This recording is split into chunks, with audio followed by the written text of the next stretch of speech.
Hi everyone. So we started with Income Tax Act in the last class. We covered some basic concepts and definitions. We are going to continue with that. So today we are going to start with the definition of income, and it has been defined under section 224. Section 2 of most of the acts is of definitions only. GST में भी section 2 में काफ़ी definitions दी हुई हैं. हर act में definitions दी होती हैं which are only relevant for the purpose of that particular act. तो हम देखेंगे इनकम टैक्स एक्ट में इनकम को कैसे डिफाइन किया गया है. बट इनकम की डेफिनेशन पे जाने से पहले I want to ask you something. Is every receipt income? क्या हर तरह का पैसे का आना इनकम होती है? फॉर एग्जाम्पल, मैंने बैंक में एक लोन के लिए अप्लाई किया, 10 लाख रुपीज का लोन अप्लाई किया और वो बैंक ने मुझे लोन पास कर दी. अब बैंक ने मुझे 10 लाख रुपीज दे दिए. क्या ये 10 लाख रुपीज जो मुझे बैंक से मिले हैं ये मेरी इनकम कंसिडर की जाएगी? Will these 10 lakh rupees considered to be my income? No. ये इनकम बिल्कुल कंसिडर नहीं की जाएगी. As a matter of fact, let me tell you, this is not even a revenue receipt. This is a capital receipt, जो कि मुझे कुछ time बाद वापस करनी है. ठीक है, 5 years, 2 years, 1 year, जितना भी लोन का ड्यूरेशन है उस टाइम के बाद मुझे पैसे बैंक को वापस करने हैं. So not every receipt is income. हर पैसे का आना इनकम नहीं होता. ये हमने अभी सेटल कर लिया है. ठीक है, तो इसके कॉन्सेप्ट के बाद हम आगे चलते हैं. क्या ये सेक्शन का जो डेफिनेशन है, what else is this section saying? So let us start. To consider any receipt as income the following points should be kept in mind. तो रिसीट को इनकम कब मानना है उसके लिए ये फॉलोइंग पॉइंट्स कंसिडर करने हैं. यहाँ पर श्योर शॉर्ट आपको ये नहीं लिखा हुआ कि इस केस में से इनकम मानेंगे, इस केस में इनकम नहीं मानेंगे. यहाँ पर कुछ प्रिंसिपल्स दिए, कुछ गाइडलाइंस दिए, उनको फॉलो करके हमें समझ आ जाएगा कि रिसीट इनकम कंसिडर की जाएगी या नहीं की जाएगी, उसमें कौन से फैक्टर्स रेलेवेंट हैं, कौन से फैक्टर्स इररेलेवेंट हैं जिन्हें कंसिडर करना ही नहीं है. ठीक है, तो late us start. Cash versus kind. क्या सिर्फ कैश में मिलने वाली रिसीट इनकम होती है, काइंड में मिलने वाली रिसीट इनकम नहीं होगी? क्या ऐसा है? For example, I am a chartered accountant, I am providing professional services, consultancy services. So if I'm asking my client for fees, he is paying cash in return, या फिर वो चेक दे देते हैं, अकाउंट ट्रांसफर करवा देते हैं. अगर मेरे क्लाइंट का, लेट अस सपोज उनका वॉच का बिजनेस है, मुझे वॉच पसंद है, मैंने उनसे बोला कि आप इसके बदले मैं आपसे एक वॉच ले लूंगा, तो मैंने अपनी फीस के बदले उनसे काइंड में पेमेंट ले लिया. कैश के अलावा किसी भी मूवेबल या इमूवेबल प्रॉपर्टी में पेमेंट लेने को हम पेमेंट इन काइंड बोलते हैं. तो मैंने उनसे कैश ना लेकर उनसे बोला कि आप मुझे काइंड में पेमेंट कर दीजिए, वॉच दे दीजिए. तो क्या जो वॉच मुझे मिली है उसे मैं इनकम नहीं मानूंगा? देखिए, अगर 10,000 रुपीज मुझे कैश में मिलता है तो उसे इनकम मान लेंगे 10,000 रुपए, जो मेरी वैल्यू, क्योंकि कैश की वैल्यू मुझे नोन है. अगर मुझे काइंड में पेमेंट मिलता है तो उसे भी इनकम माना जाएगा, लेकिन वैल्यू मुझे नोन नहीं है. वैल्यू कहाँ से डिराइव होगी? वैल्यूएशन रूल्स में. जैसे जीएसटी में देखा था हमने, वैल्यूएशन रूल्स अलग से दिए हुए थे, तो उस वॉच की वैल्यू डिराइव की जाएगी और जितनी भी वैल्यू उस वॉच की डिराइव की जाएगी वो मेरी इनकम मानी जाएगी. So if I ask you whether a particular receipt has been made in cash or in kind, does it affect the consideration of income? क्या कैश में मिलने वाला इनकम होता है, काइंड में मिलने वाला इनकम नहीं होता? ऐसा है क्या? नहीं. तो कैश में मिले या काइंड में मिले, दोनों ही इनकम मानी जाएगी. तो कैश और kind is not one of the factors जो डिफाइन करता है कि इनकम है या नहीं. ठीक है ना. मेथड ऑफ अकाउंटिंग, ये हम थोड़ी देर बात करेंगे. अभी हमें ये कॉन्सेप्ट समझना है, पीजीबीपी और अदर सोर्सेज का कॉन्सेप्ट क्या होता है. We'll decide it in some time, we'll cover it in some time. Next is notional income. वो कह रहे हैं goods transferred from one department to another department at a profit shall not be considered to be income of the business. मेरे दो department हैं, मेरे एक department का जो फाइनल प्रोडक्ट है वो मैं मार्केट में भी बेचता हूँ और वो दूसरे डिपार्टमेंट के लिए रॉ मटेरियल भी है. लेट अस सपोज मेरी एक कंपनी है, वो टायर भी बनाती है और कार भी बनाती है, तो मैं टायर भी मार्केट में बेचता हूँ और मेरी जो कार बनाते हैं उसमें भी टायर की रिक्वायरमेंट होती है, तो वो मैं मार्केट से परचेज करने की वजह डिपार्टमेंट, अपना ही जो डिपार्टमेंट है उससे परचेज करता हूँ.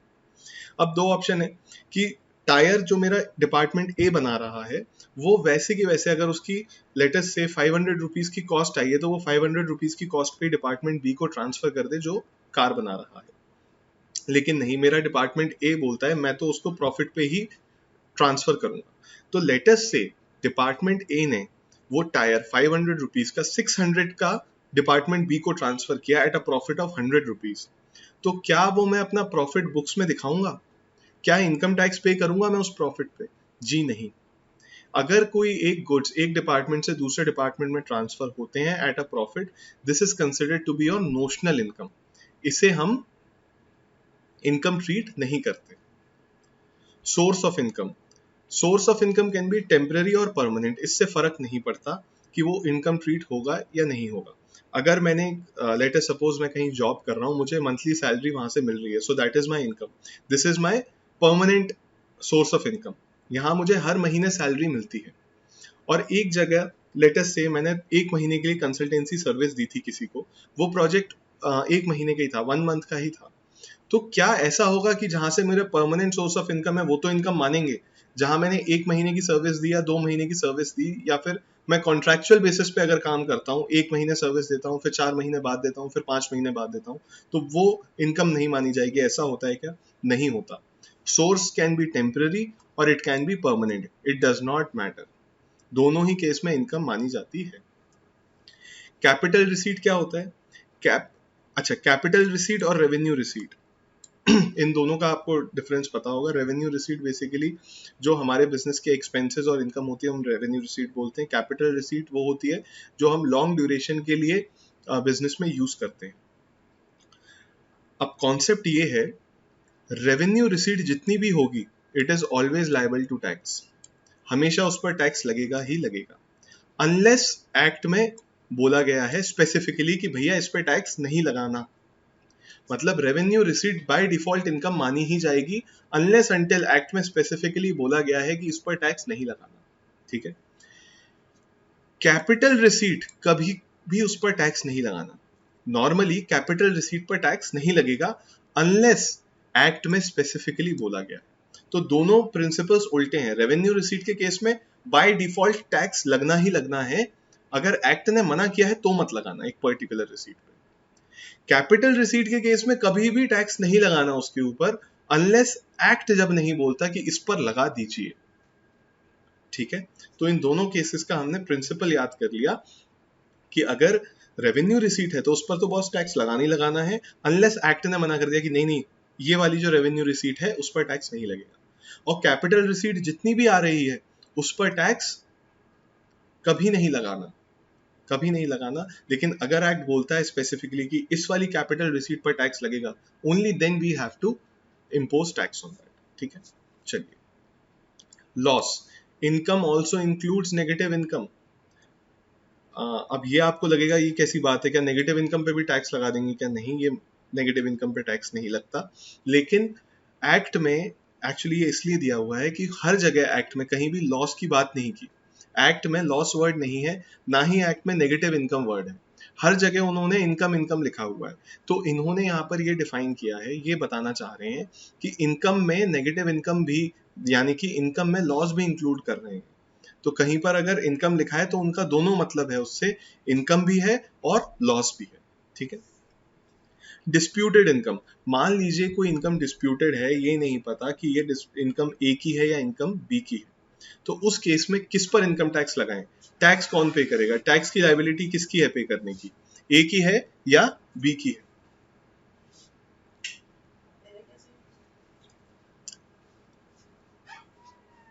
हाँ, तो डिस्प्यूटेड इनकम के केस में हमें ये नहीं पता कि ये जो इनकम है ये ए की है या ये इनकम बी की है। तो उस केस में हम क्या करेंगे? वो कहते हैं in case of a dispute with regard to the assessee, it is to be taxed in the hand of the recipient. तो हम ये देखेंगे वो इनकम ए को मिली थी या वो इनकम बी को मिली थी। डिस्प्यूट है, पता है कि ए की इनकम है या बी की इनकम है, ये हमें अभी नोन नहीं है, इस पर डिस्प्यूट चल रहा है। लेकिन फॉर द टाइम बीइंग, जब तक डिस्प्यूट चल रहा है तब तक हम क्या करेंगे? जिसे इनकम मिली होगी उसे टैक्स लगा देंगे। ठीक है। मान लीजिए ए और बी में दोनों में डिस्प्यूट चल रहा है, लेकिन इनकम रिसीव किसने की थी? ए ने की थी, तो ए पर टैक्स लग जाएगा। Lump sum receipt, there is no difference between income derived in lump sum और इंस्टॉलमेंट। मुझे कोई जो इनकम मिली है, मान लीजिए मैं किसी कंपनी में जॉब कर रहा हूं, मुझे वहां से सैलरी मिलती है, अब सैलरी आप लोगों को पता है नॉर्मली मंथली मिलती है, मैंने कंपनी से बोला नहीं मुझे तो क्वार्टरली सैलरी दिया कीजिए या मुझे पूरे साल की सैलरी एक ही बार में दे देना, तो क्या उससे कोई फर्क पड़ेगा अगर मुझे सैलरी पूरे साल की एक बार में मिल जाती या हर महीने मिलती? Will that make any difference? I don't think so. There is no difference between income received in lump sum और इंस्टॉलमेंट, दोनों ही इनकम को वैसे ही ट्रीट किया जाएगा, उनको इनकम माना जाएगा, ठीक है? रिसीट जो हो रही है वो लमसम में हो, एक साथ हो या इंस्टॉलमेंट्स में हो, उससे कोई फर्क नहीं पड़ता. आप ऐसा नहीं बोलेंगे लमसम में मिला है तो इनकम नहीं है, ठीक है? Reimbursement, मियर reimbursement of expenses not income.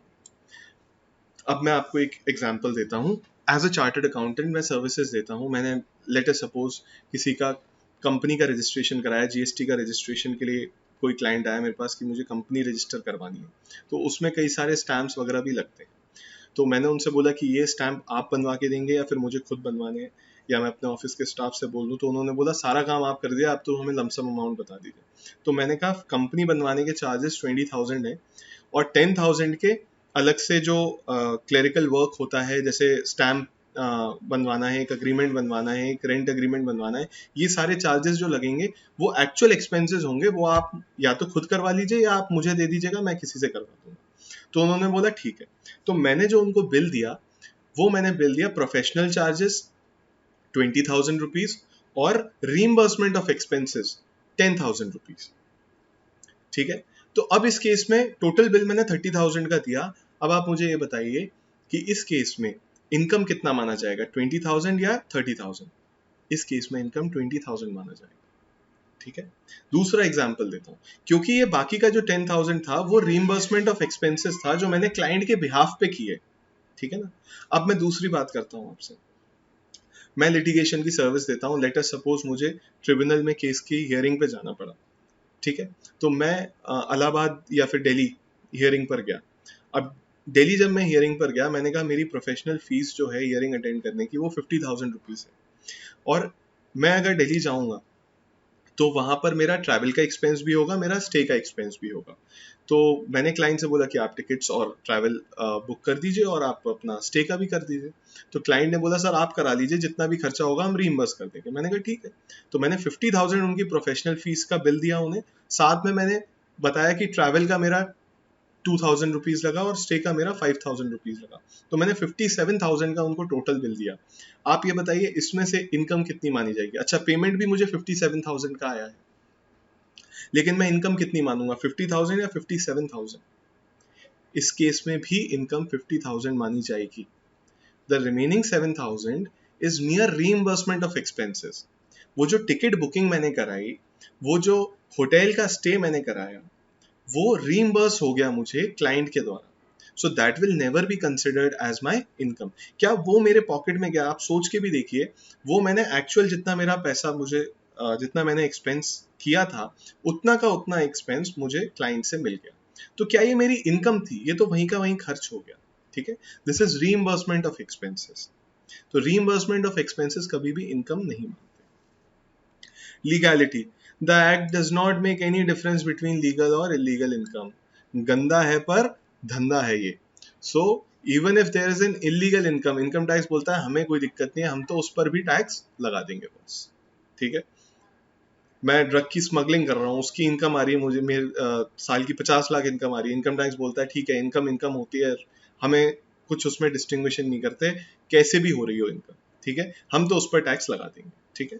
तो इलीगल इनकम पर भी टैक्स लगता है. अलाउड नहीं है, देखिए सर वो तो अलाउड नहीं है, वो तो मना करा हुआ है, इलीगल है वो तो वो पुलिस पकड़ेगी आपको उसके लिए अलग, वो अलग चीज है. लेकिन इनकम टैक्स बोलता है हम आपसे टैक्स रखवा लेंगे साहब, ठीक है? क्योंकि इलीगल इनकम भी हमारे लिए इनकम तो है. तो कभी इलीगल काम करें तो ये ध्यान रख लीजिएगा कि इनकम टैक्स तो देना पड़ेगा, ठीक है? Doesn't matter whether it is illegal, it will be taxed, ठीक है सर? सिंपल कॉन्सेप्ट है. डबल टैक्सेशन, डबल टैक्सेशन मतलब दो जगह टैक्स लगता है. एक इनकम पर एक ही जगह टैक्स लगता है. थंब रूल बना लीजिए, हमेशा याद रखना, कभी आपको ऐसा लगे भी कि एक इनकम को पर दो बार टैक्स लग रहा है, आप मान लीजिएगा इस पर दो बार टैक्स कभी नहीं लगता. सेम इनकम पर दो बार टैक्स कभी नहीं लगता, ठीक है? चलिए, अब नेक्स्ट आ जाते हैं basic principles for charging income tax. Basic principle for charging income tax ये हम ऑलरेडी कवर कर चुके हैं। Income of the previous year of a person is charge to tax in the immediately following assessment year. ये हम कर चुके हैं कि प्रीवियस ईयर की इनकम पर टैक्स उसी साल नहीं लगता, उसके नेक्स्ट ईयर लगता है। There are two types of rates. अब इसमें रेट्स हैं, मैं आपको अभी हम डिटेल में डिस्कस करेंगे इसके बारे में। एक जनरल रेट है और एक स्पेशल रेट है। तो जनरल रेट जो है वो सबके ऊपर लगता है, और कुछ इनकम्स ऐसी हैं जिन पर एक स्पेशल रेट है, एक फ्लैट रेट है, ठीक है। तो ये हम अभी डिटेल में डिस्कस करने वाले हैं। There is no need to discuss it right now. Tax deducted at source, TDS भी हम अलग से डिस्कस करेंगे, एडवांस टैक्स भी है, अलग से डिस्कस करेंगे। चलिए आइए, now very important, heads of income. अब एक बात बताइए, आप इनकम जो कलेक्ट करते हैं उसके कई सारे सोर्सेज हैं। इनकम टैक्स एक्ट में उसे 5 हेड में डिवाइड कर दिया गया है। इनकम टैक्स एक्ट में उसे 5 हेड्स में डिवाइड कर दिया है, मतलब सिंपली बोलूं तो 5 कैटेगरी में डिवाइड कर दिया गया है। तो एक एक करके we'll see what these category are. First is salary. आपको अगर इनकम आ रही होगी, या तो आपको सैलरी से आ रही होगी, मतलब आप कहीं जॉब कर रहे होंगे, आपका किसी के साथ एम्प्लॉय का रिलेशन होगा, और वो एम्प्लॉयर आपको सैलरी देता होगा against your services that you are providing to the employer, ठीक है। तो this is one source of income, right. So one of them is salaries. Other, दूसरा, profit and gains of business and profession. या तो आप salary पे काम कर रहे होंगे, कहीं एज एन एम्प्लॉय काम कर रहे होंगे, या फिर आप किसी चीज का बिजनेस कर रहे होंगे, ठीक है। या तो आप बिजनेस कर रहे होंगे या फिर आप प्रोफेशनल होंगे, मतलब या तो आप मैन्युफैक्चरिंग कर रहे हैं, या फिर आप ट्रेडिंग कर रहे हैं, या फिर आप सर्विसेज प्रोवाइड कर रहे हैं, ठीक है। इन तीनों में से कुछ होगा। या फिर आप एज अ प्रोफेशनल सर्विसेज दे रहे होंगे, जैसे कि आप लोग जब सीए और सीएस बन जाएंगे और अपनी फर्म ओपन कर लेंगे, फर्म एस्टैब्लिश कर लेंगे, तब आप एज अ प्रोफेशनल सर्विसेज दे रहे होंगे लोगों को। या फिर आप किसी बड़ी कंपनी में, बिग 4 में या एमएनसी में जॉब करने चले जाएंगे, तो यहाँ पर आपका सोर्स ऑफ इनकम होगा सैलरी, और यहाँ पर दूसरे उसमें आपका सोर्स ऑफ इनकम होगा पीजीबीपी। इसे हम शॉर्ट फॉर्म में बोलेंगे पीजीपीपी, ठीक है, profit and gains from business and profession, ठीक है सर। अब सर बाकी की क्या है? एक और हेड बनाया गया, ध्यान से सुनेंगे, इनकम फ्रॉम हाउस प्रॉपर्टी। अगर आपको रेंटल इनकम रिसीव हो रही है फ्रॉम योर हाउस प्रॉपर्टी, आपका घर है, आपने उसे किराए पर दिया है, आपका हाउस है, आपने उसे किराए पर दिया है किसी और को रहने के लिए, उसकी जो इनकम होगी वो इस हेड में असेस होती है, इनकम फ्रॉम हाउस प्रॉपर्टी, ठीक है बॉस। सर इसमें क्यों नहीं होती पीजीबीपी में? सैलरी में तो नहीं हो सकती, ऑब्वियस सी बात है। पीजीबीपी में क्यों नहीं होती? अगर आपका बिजनेस ही है हाउस प्रॉपर्टी को रेंट पर देने का, आप काम ही यही करते हैं कि आपने हाउस प्रॉपर्टी परचेज की और उसको रेंट पे देना स्टार्ट कर दिया। आपके पास ऐसी 100 हाउस प्रॉपर्टी हैं जो आप खरीद के रखी हुई हैं आपने, और उसको आप रेंट पर देते रहते हैं। इस केस में अगर आप उसे अपना बिजनेस बना लेते हैं, तो फिर वो इस हेड से हटके इस हेड के अंदर आ जाएगा, पीजीबीपी में टैक्सेबल हो जाएगा, ठीक है। बट अगर ये आप वन ऑफ केसेस होता है, मतलब आपकी एक घर है, आपने उसको किराए पर दे दिया, तो वो हाउस प्रॉपर्टी में ही असेसेबल होगा, ठीक है। अब नेक्स्ट हेड पे आते हैं, कैपिटल गेन। ये हेड क्या लगता है?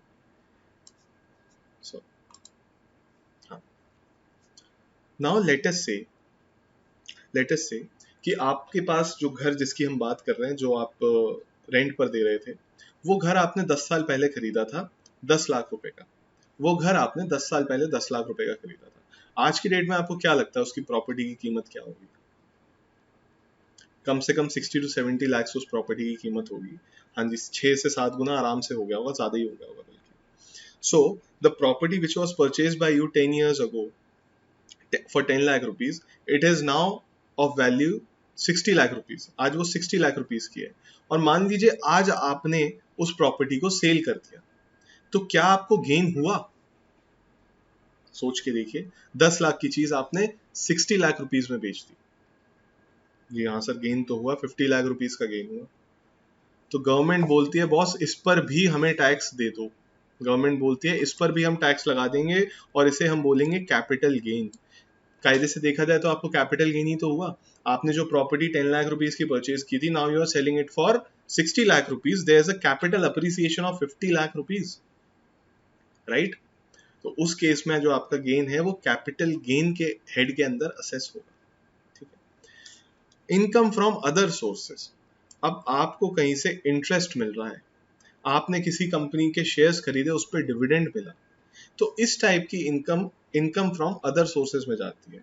इस हेड की एक अलग स्पेशलिटी भी है, जो कोई इनकम इन 4 हेड्स में नहीं आती या इन 4 हेड्स में फॉल नहीं करती, वो बाय डिफॉल्ट अदर सोर्सेज में चली जाती है, ठीक है। तो अगर जिसका कोई नहीं उसका other sources, if some income is not falling in salaries head, income from house property में नहीं आ रही, पीजीबीपी नहीं आ रही, कैपिटल गेन्स में नहीं आ रही, वो इनकम ऑटोमेटिकली अदर सोर्सेज में चली जाएगी। हम ये नहीं बोलेंगे ये इनकम नहीं है, ये इनकम अदर सोर्सेज के हेड में चली जाएगी।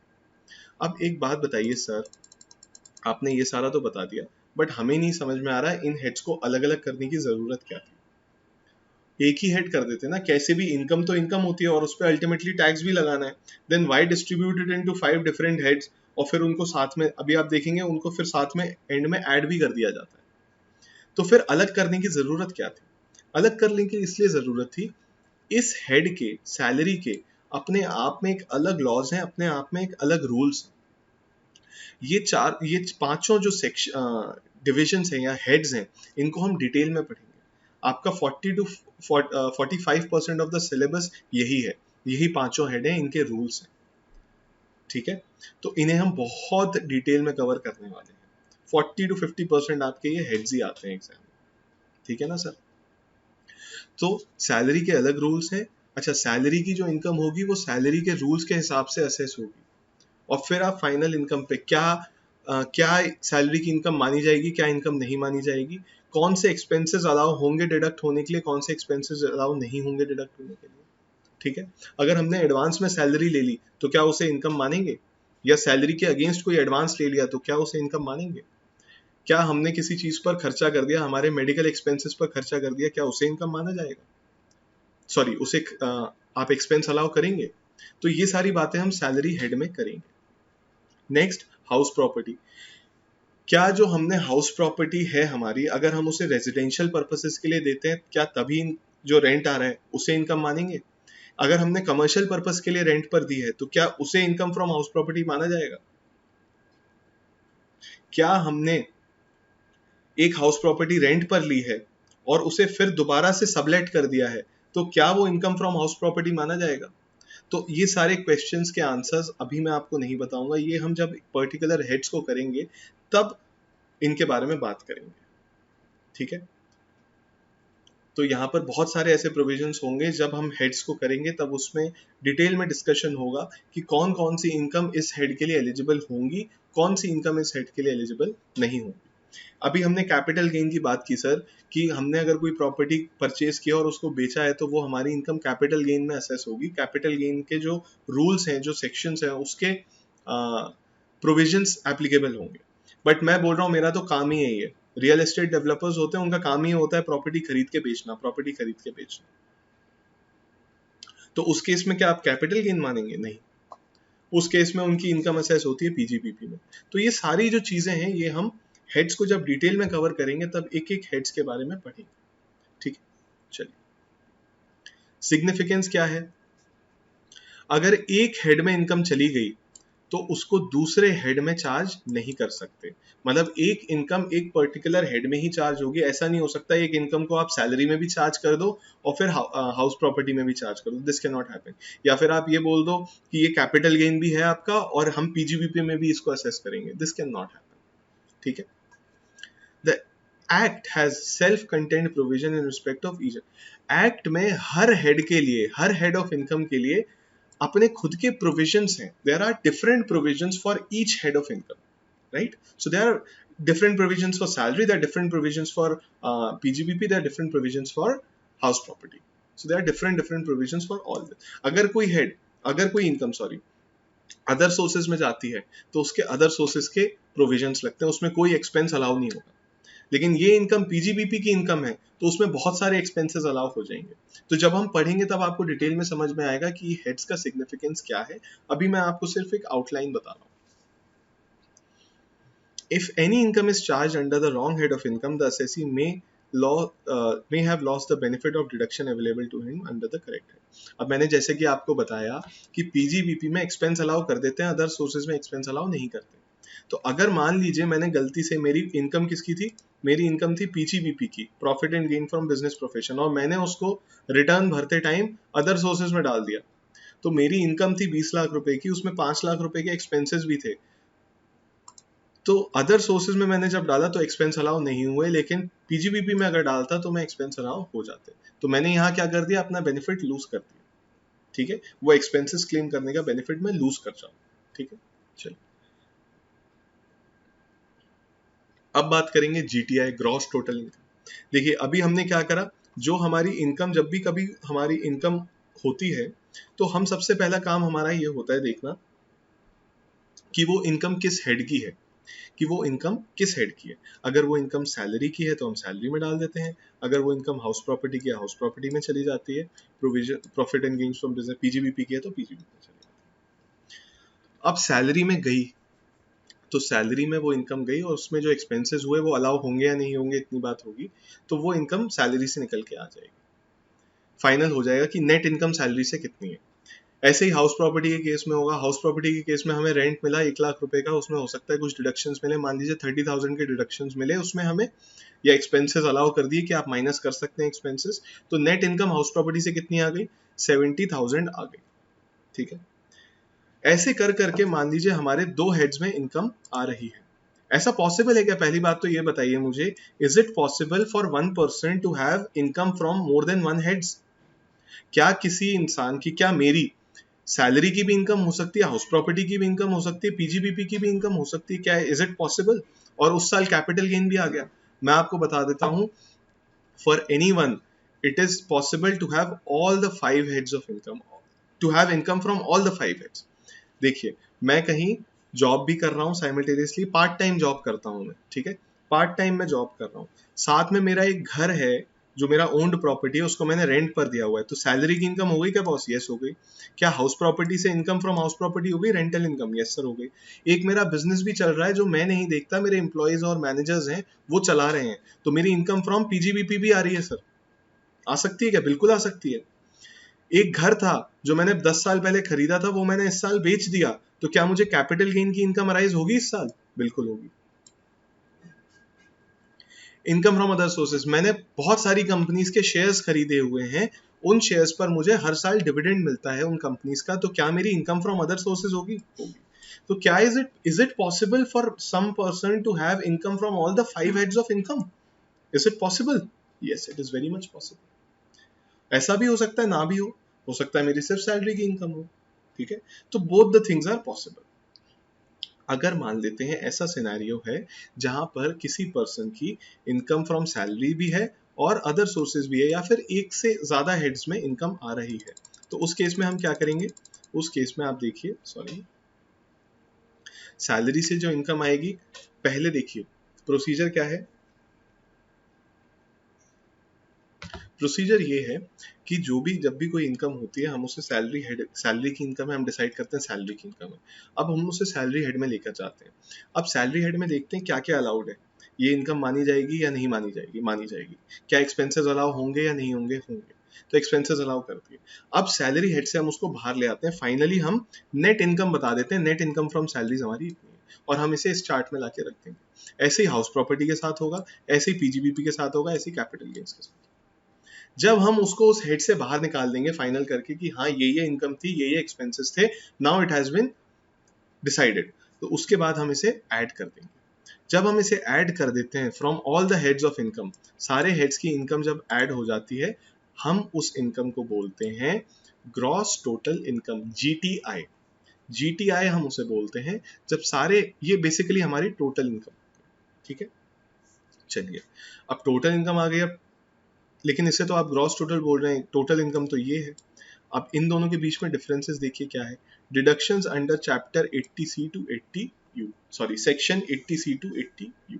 एक चैप्टर 6 है इनकम टैक्स एक्ट का, वहां पर कुछ डिडक्शंस दिए हुए हैं। देखिए ये डिडक्शंस जो हैं वो इन हेड्स के अंदर जो डिडक्शंस है उनसे डिफरेंट है, ठीक है। आपने सुना होगा कई बार आपके घर पे बात हो रही होती है जब इनकम टैक्स के रिटर्न फाइल करने की बात आती है कि यार कुछ पैसा LIC में डाल दो, डिडक्शन मिल जाएगा, ये पैसा हम उसमें डाल देंगे तो डिडक्शन मिल जाएगा। तो वो जो बात हो रही होती है वो इन्हीं सेक्शंस की होती है। गवर्नमेंट ने आपको बोला हुआ है, गवर्नमेंट का हमेशा रहता है कि हम लोगों को एनकरेज करें कि वो इन्वेस्टमेंट करें, पूरा जो पैसा है जितना भी उनका इनकम होती है वो सारा का सारा खर्च ना कर दें, कुछ पैसा सेव भी करें, कुछ पैसा इन्वेस्ट भी करें, ठीक है। तो गवर्नमेंट उसके लिए आपको बेनिफिट देती है। गवर्नमेंट कहती है अगर आपने इन जगहों पर पैसा लगाया, इन्वेस्ट करा, तो हम आपको उसका बेनिफिट देंगे। कैसे? हम आपको आपकी ग्रॉस टोटल इनकम में से डिडक्शन दे देंगे। उतना पैसा अगर आपने LIC की 1 लाख रुपए की पॉलिसी अगर आपने प्रीमियम पे किया LIC का, तो 1 लाख रुपए का डिडक्शन मिल जाएगा। तो लेटेस्ट से मेरी इनकम ड्रॉ नहीं कर पाऊंगा, मैं फिर से कोशिश कर रहा हूँ, 5 लाख है और 1 लाख रुपए का मैंने पॉलिसी का प्रीमियम पे किया, तो गवर्नमेंट कहती है हम आपको उसका डिडक्शन दे देंगे और आपकी net income will be 4 lakh rupees. क्या बात है, वेरी गुड, वेरी सुंदर, ठीक है। So my total income will be now 4 lakh rupees. तो ये कुछ डिडक्शंस है, इनको भी हम डिटेल में पढ़ेंगे, कब कब अलाउ होते हैं, किस किस के लिए अलाउ होते हैं, राइट। तो मैंने आपको एक आउटलाइन दे दी कि ऐसा होगा। अब हम सैलरी के भी डिटेल में जाएंगे, हाउस प्रॉपर्टी के भी, PGBP के भी, और उसके बाद हम डिडक्शंस देखेंगे, डिडक्शंस के बाद हम माइनस कर देंगे डिडक्शंस को और फिर टोटल इनकम देखेंगे, ठीक है। चलिए अब हमारे पास टोटल इनकम आ, राउंडिंग ऑफ टोटल इनकम। अब वो कह रहे हैं कि जब टोटल इनकम, फॉर एग्जांपल आपकी जो टोटल इनकम है वो इतनी आई है, तो क्या आप इतने पर टैक्स लगाएंगे? कहते हैं नहीं, इसे राउंड ऑफ किया जाएगा। राउंड ऑफ किस मल्टीपल में किया जाएगा? मल्टीपल ऑफ 10 में किया जाएगा। So if my income is 41,645, उसे राउंड ऑफ करके हम 41,650 कर देंगे। राउंडिंग ऑफ का रूल आपको पता होगा, बहुत बेसिक रूल है। अगर 5 या 5 से ज्यादा है तो अपर राउंडिंग ऑफ होती है, मतलब उसे 10 बना दिया जाता है। 5, 6, 7, 8, 9 को 10 बना दिया जाएगा, 1, 2, 3, 4 को 0 बना दिया जाएगा, ठीक है। तो लास्ट डिजिट देखेंगे हम, लास्ट डिजिट क्या है? लास्ट डिजिट आपकी 5 है, तो इस केस में अपर राउंडिंग ऑफ होगी, 45 का 50 बन जाएगा, ठीक है। अगर आपकी इनकम ये है 41,644, तो इसमें लास्ट डिजिट देखी जाएगी। लास्ट डिजिट क्या है? लास्ट डिजिट आपकी 4 है। सॉरी ये होने का कलर दूसरा चूज करना पड़ेगा। यस, बहुत ही बढ़िया। लास्ट डिजिट आपकी 4 है, तो 4 के केस में अपर राउंड लोअर राउंडिंग ऑफ होगी और ये 44 जो है आपका 40 बन जाएगा। अब कुछ लोग बोलेंगे सर 0.98 से तो अपर राउंडिंग ऑफ हो जाएगी और ये 4 बन जाएगा 5, और 5 के बाद ये फिर अपर राउंडिंग ऑफ होगी और 50 बन जाएगा। नहीं जी, ऐसा नहीं होगा। ध्यान दीजिए यहाँ क्या लिखा हुआ है, the paisa element has to be ignored. तो ये जो पैसे है ना, तो इसको तो इग्नोर कर दीजिए, इसको ब्लैक आउट कर देते हैं, ये तो है ही नहीं यहाँ पर, ठीक है। तो हमें पैसे को इग्नोर कर देना, उसके बाद जो रुपीज है उसे देखना है। करेक्ट है? समझ में आ गया? बहुत सिंपल है बॉस। ये किसकी इनकम थी? ये टोटल इनकम। तो राउंडिंग ऑफ किसकी होनी है? GTI की होनी है या टोटल इनकम की? GTI की राउंडिंग ऑफ नहीं होनी बॉस, टोटल इनकम पे जब आ जाओगे तब राउंडिंग ऑफ करनी है, ध्यान रखना है इस बात को। चलिए आगे चलते हैं। Rounding off tax. तो अब देखिए इस पर, ये जो टोटल इनकम आती है ना, इस पर टैक्स निकाला जाता है। अभी तक टैक्स की कहीं बात हुई क्या? नहीं हुई, अभी तो इनकम की बात चल रही है। तो जब इनकम फाइनल हो जाती है, उसमें से डिडक्शंस माइनस कर दिए जाते हैं, टोटल इनकम पर आ जाते हैं, उसके बाद उस पर टैक्स लगता है। मतलब अभी देखिए कितनी खूबसूरत बात है, अभी तक जिस टैक्स की बात कर रहा हूँ उस टैक्स पे तो पहुंचे ही नहीं है, ठीक है। तो अब टैक्स आएगा। अब फॉर एग्जाम्पल जो आपकी लाइबिलिटी थी वो इतनी थी, इतनी थी और इतनी थी। अब आपका जो टैक्स निकल कर आया, सॉरी, टैक्स लाइबिलिटी आपकी ये थी, तो इसकी राउंडिंग ऑफ देखते हैं। इसकी राउंडिंग ऑफ क्या है? To the nearest 10। अगेन इसकी राउंडिंग ऑफ भी 10, नियरेस्ट 10 के। तो 76 का क्या बन जाएगा बॉस? 80 बन जाएगा। 52 का क्या बन जाएगा बॉस? 50 बन जाएगा। 38 का 40 बन जाएगा। ऐसे ही 32 का 30 बन जाएगा, ठीक है। सिंपल है, दोनों केस में एक ही चीज है, अलग अलग नहीं है। So don't have to worry about it. चलिए सर आगे आ जाते हैं। Capital versus revenue. अब कैपिटल वर्सेस रेवेन्यू की बड़ी लॉन्ग लिस्ट है इसमें, सो लेट अस स्टार्ट। वैसे आपको पता ही है, लेकिन सो बेसिकली यहां पर ये बात हो क्यों रही है, चलिए। Capital receipt is not liable to tax, ये हमने पढ़ा है अभी। अभी हमने क्या पढ़ा था कि कैपिटल रिसीट पर टैक्स नहीं लगेगा अनलेस अदरवाइज एक्ट में स्पेसिफिकली बोला हुआ है, और रेवेन्यू रिसीट को हम छोड़ेंगे नहीं अनलेस एक्ट हमें स्पेसिफिकली बोले कि इस पर टैक्स नहीं लगेगा, ठीक है ना। चलिए, तो अब यहां पर हम देखते हैं कि कब आप उससे रेवेन्यू और कब कैपिटल मानेंगे। Whether amount received in lump sum or instalment, it does not define the nature of receipt. मतलब क्या कहना चाह रहे हैं, बेसिकली आपको बता रहे हैं, ये जो हम पढ़ने वाले हैं, जो रिसीट है उसे कैपिटल कब माना जाएगा और रेवेन्यू कब माना जाएगा, क्या फैक्टर्स को देख के माना जाएगा, ठीक है। तो अगर मुझे कोई अमाउंट लमसम में मिल जाता है और कोई अमाउंट मुझे इंस्टॉलमेंट में मिलता है, तो क्या उससे वो कैपिटल और रेवेन्यू बन जाता है। मतलब एक साल मैंने पूरी सैलरी, अपनी साल भर की सैलरी एक ही मंथ में ले ली, मैंने अपने एम्प्लॉयर से बोला मुझे पूरी सैलरी आप एक ही मंथ में दे दीजिए, तो वो मैंने लमसम में ले ली सैलरी, और नेक्स्ट ईयर मैंने अपनी जो सैलरी थी वो पर मंथ बेसिस पे ली। तो क्या फर्स्ट ईयर जहां पर मैंने लमसम बेसिस पर सैलरी ले ली वो कैपिटल हो गई, और जब इंस्टॉलमेंट में ली तो वो रेवेन्यू हो गई। ऐसा होता है क्या, ऐसा कोई लॉजिक सुना है? नहीं बॉस, ऐसा बिल्कुल नहीं होता, ठीक है। सैलरी रेवेन्यू ही रहेगी चाहे वो लमसम में क्यों ना मिले, ठीक है। सैलरी अगर लमसम में मिली तब भी वो रेवेन्यू ही रहेगी, ठीक है। और मान लीजिए आपने कोई प्रॉपर्टी सेल की, आपने कोई एसेट था अपने बिजनेस का जो आपका कैपिटल एसेट था, वो आपने सेल कर दिया बॉस, ठीक है, और उसके पैसे आपको इंस्टॉलमेंट्स में मिले। उसने कहा कि ये जो आपकी फैक्ट्री है, या फिर फैक्ट्री में इतनी बड़ी 2 करोड़ की मशीन है, ये आप मुझे दे दीजिए। आपने उसको सेल कर दिया, ठीक है, सेल कर दिया बॉस, वेरी गुड। अब उसने, आपने जब बोला कि ये 2 करोड़ आप मुझे कैसे दोगे, एक ही बार में दोगे ना, कहता है नहीं नहीं नहीं नहीं सर, ये मैं आपको 20-20 लाख करके 10 महीने में दूंगा। तो क्या इससे जो आपने सेल किया और जो आपका पैसा आया फैक्ट्री की बड़ी कैपिटल एसेट बेच के, तो क्या ये रेवेन्यू बन जाएगा just because it is being received in instalments? नहीं, ये कैपिटल ही रहेगा। ये जो रिसीट है ये हमेशा कैपिटल नेचर की ही रहेगी।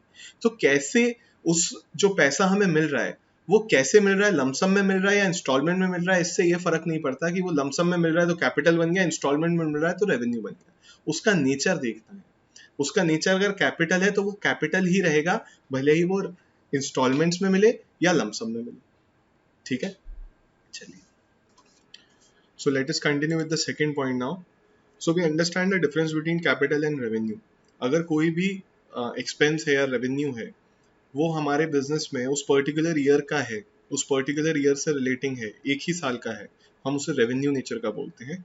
और अगर वो पर्टिकुलर एक्सपेंस हमें आने वाले कुछ सालों में, 4 साल, 5 साल, 10 साल, कितने भी आने वाले कुछ सालों में बेनिफिट देता है, तो हम उसे कैपिटल नेचर का बोलते हैं, चाहे वो एक्सपेंस हो चाहे वो रिसीट हो। चलिए, अब सेकेंड पॉइंट में वो बोल रहे हैं nature of receipt in the hands of the recipient. वो कह रहे हैं जो नेचर ऑफ रिसीट आप देखेंगे वो in the hands of the recipient देखना है, ना कि in the hands of the seller. इसका एग्जाम्पल लेके समझेंगे। मान लीजिए ए ने बी को एक मशीन सेल की 10 करोड़ रुपीज की, 10 करोड़ रुपीज की एक मशीन सेल की। ए का बिजनेस क्या है? ए का बिजनेस वो मशीन रोज में he is in the business of selling and purchasing those machines. तो वो मशीन का बेचना या खरीदना दोनों ही उसके लिए रेवेन्यू रिसीट या रेवेन्यू एक्सपेंस होगा, which we call purchases, right. उसके लिए रेवेन्यू नेचर है मशीन का बेचना। लेकिन आपने जो वो मशीन खरीदी है वो आप अपनी फैक्ट्री में इंस्टॉल करेंगे और वो मशीन आने वाले 10 सालों में आपको बेनिफिट देगी, तो इसीलिए आपके लिए वो मशीन कैपिटल नेचर की है। अब कंफ्यूजन ये आ गया कि सेलर के लिए तो वो मशीन रेवेन्यू नेचर की हुई और हमारे लिए जो रिसिपिएंट है उसके लिए वो मशीन कैपिटल नेचर की हुई। Is it a possibility? Yes, it is very much a possibility. जो एग्जांपल हमने किया उसमें साफ साफ दिख रहा है ऐसा हो रहा है। तो उस केस में उसका नेचर क्या माना जाएगा, आपको क्या लगता है? इसका ट्रीटमेंट हमारी बुक्स में होगा तब हम इसे कैपिटल नेचर का ही मानेंगे। तो वो बोल रहे हैं जो रेसिपिएंट होता है उसके हैंड्स में देखा जाता है। अच्छा, सिंपल सी बात है कि जो सेलर होगा वो अपनी बुक्स में सेल्स बुक करेगा, उसे रेवेन्यू रिसीट मानेगा, और आप अपनी बुक्स में उसे मशीन की तरह अपनी बैलेंस शीट में रिकॉर्ड करेंगे, तो आपके लिए वो कैपिटल होगी, ठीक है। तो ये कह रहे हैं हैंड्स ऑफ द रिसिपिएंट में देखा जाता है, क्योंकि हम बात ही यहाँ रिसिपिएंट की कर रहे हैं। Next, accounting treatment. Accounting treatment also does not matter, मतलब अकाउंटिंग ट्रीटमेंट मैंने उसका क्या किया उससे मुझे फर्क नहीं पड़ता। हो सकता है कोई रेवेन्यू चीज़ों मैंने उसे कैपिटल में दे दी तो वो बोल रहे हैं कि उससे कोई फर्क नहीं पड़ेगा, हम इनकम टैक्स के हिसाब से देखेंगे उसे। Income from wasting assets, profit from capital which is consumed and exhausted in the process of realisation, that is royalties from mines and quarries is taxable as income regardless of the consumption of capital involved in the process। अब जैसे एक mine का example लेते हैं, एक mine होती है तो उसमें गवर्नमेंट बोलती है आप इसे यूज कर लीजिए, आप इससे कोल या फिर स्टोन या फिर what ever material, raw material you can extract from that particular mine, आप उससे वो मटेरियल निकाल लीजिए और उसके लिए आप हमें एक particular royalty, fixed amount of royalty पे करेंगे, राइट। तो आप बोलेंगे सर यहाँ पर पेमेंट तो जो रॉयल्टी का हो रहा है वो तो रेवेन्यू नेचर का है, लेकिन ये जो एसेट है एक तरह से after the duration of this, जब ये माइनिंग का प्रोसेस खत्म हो जाएगा, जब ये माइनिंग का प्रोसेस खत्म हो जाएगा तब ये माइन तो बचेगा ही नहीं, क्योंकि इससे तो हमने पूरा कोल एक्सट्रैक्ट कर लिया होगा, पूरा स्टोन हमने एक्सट्रैक्ट कर लिया होगा, तो ये जो कैपिटल एसेट था वो तो खत्म हो जाएगा। तो ये तो कैपिटल रिसीट होनी चाहिए जो रॉयल्टी और वो आप पे कर रहे हैं, बट ऐसा नहीं होता, ये स्टिल इनकम मानी जाती है और इसे रेवेन्यू रिसीट ही कंसिडर किया जाता है जो रॉयल्टी पे होती है। मैग्नीट्यूड ऑफ रिसीट, क्या कोई अमाउंट जो हमने पे किया है वो बहुत बड़ा अमाउंट है तो इसका मतलब वो कैपिटल हो गया? अगर हमने कोई अमाउंट, हमने एक्सपेंस किया एडवर्टाइजिंग का, एडवर्टीजमेंट हमने किया था किसी कंपनी में, तो इनिशियली आपने देखा एडवर्टीजमेंट के ज्यादा एक्सपेंसेस होते हैं, तो हमारी सेल है 1 करोड़ रुपए की, हम 2 करोड़ का एडवर्टीजमेंट कर रहे हैं, तो क्या इससे वो एडवर्टीजमेंट का जो एक्सपेंस है वो कैपिटल नेचर का हो गया? बिल्कुल नहीं हुआ, ठीक है ना, वो रेवेन्यू नेचर का ही रहेगा। तो अमाउंट बड़ा हो या छोटा हो उससे नेचर डिसाइड नहीं होता कि वो रिसीट कैपिटल नेचर की है या वो रिसीट रेवेन्यू नेचर की है। Time of receipt, the nature of the receipt has to be determined at the time of receipt when it is received. वो बोल रहे हैं जब आपने कोई पैसा रिसीव किया, जब आपने कोई मनी रिसीव की, फॉर एग्जाम्पल आपने अपना फर्नीचर बेचा और आपने वो पैसा रिसीव किया, आपको उसी टाइम डिटरमाइन करना है कि ये कैपिटल की है या रेवेन्यू की है। आप ऐसा नहीं बोल सकते उस टाइम तो हमने बोल दिया कि ये रेवेन्यू रिसीट है, 1 साल बाद हम बोल रहे हैं कि ये कैपिटल रिसीट है, सो that will not be allowed. आपको उसी टाइम डिसाइड करना है वेदर इट इज रेवेन्यू और इट इज कैपिटल। तो अगर आपने उसको बोल दिया कि फर्नीचर मैंने सेल किया वो कैपिटल नेचर का है तो वो कैपिटल का ही रहेगा, बाद में आप ये नहीं बोल सकते नहीं नहीं वो रेवेन्यू का था, ठीक है।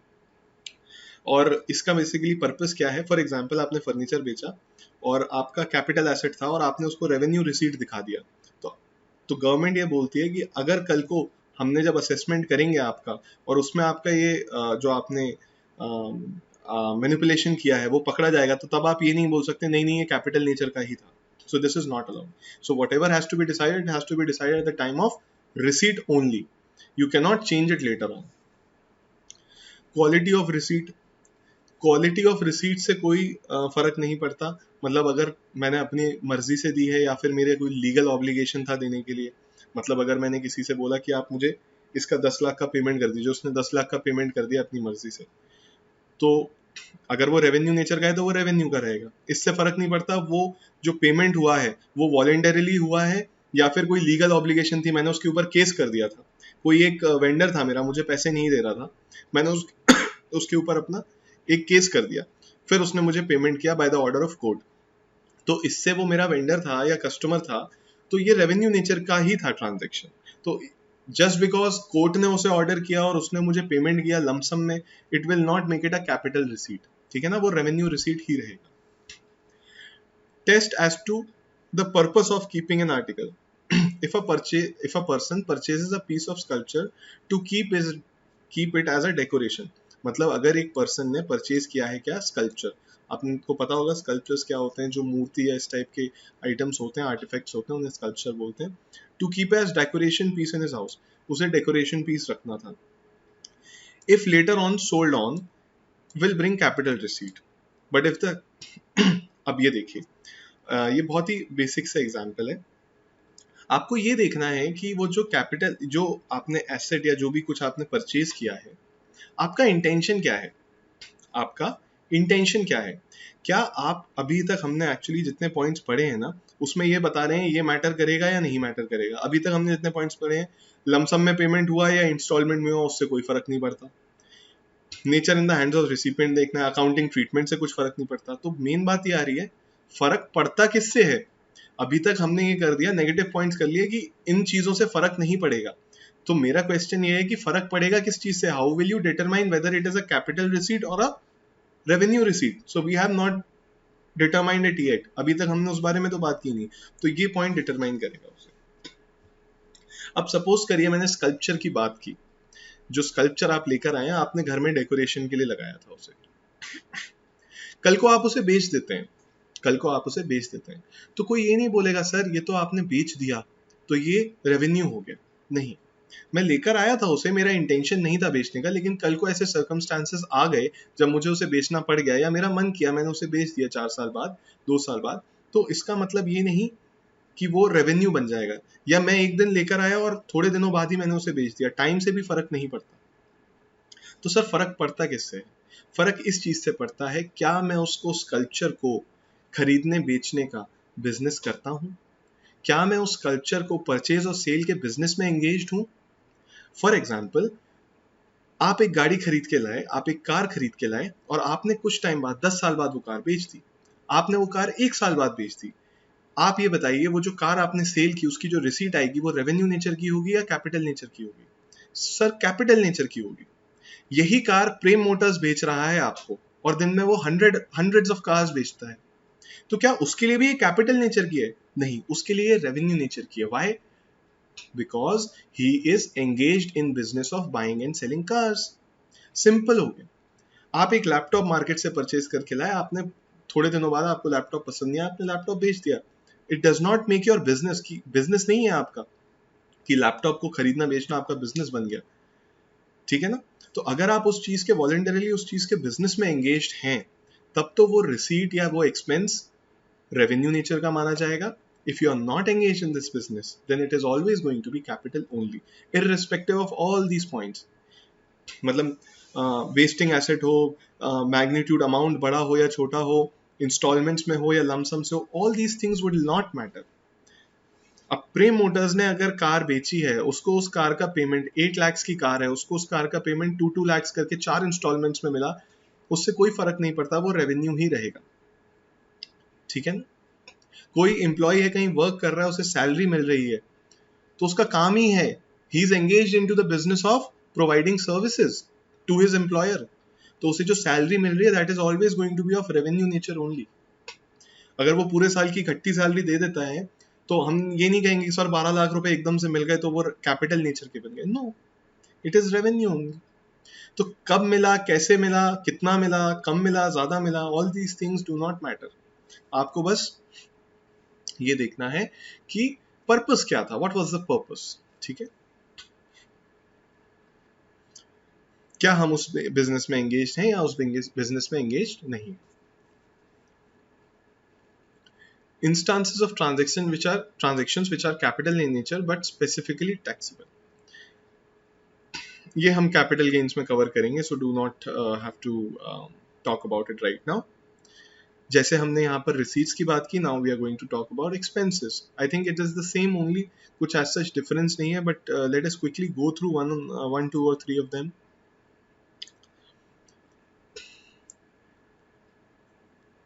अच्छा, एक चीज और है, जो रेवेन्यू रिसीट होता है वो बिजनेस में एज अ सेल बुक होता है, और रेवेन्यू एक्सपेंस होता है वो जैसे परचेजेस हो गया या फिर आपने एडवर्टीजमेंट या इस टाइप के एक्सपेंसेस किए तो वो एज एन एक्सपेंस बुक हो जाता है।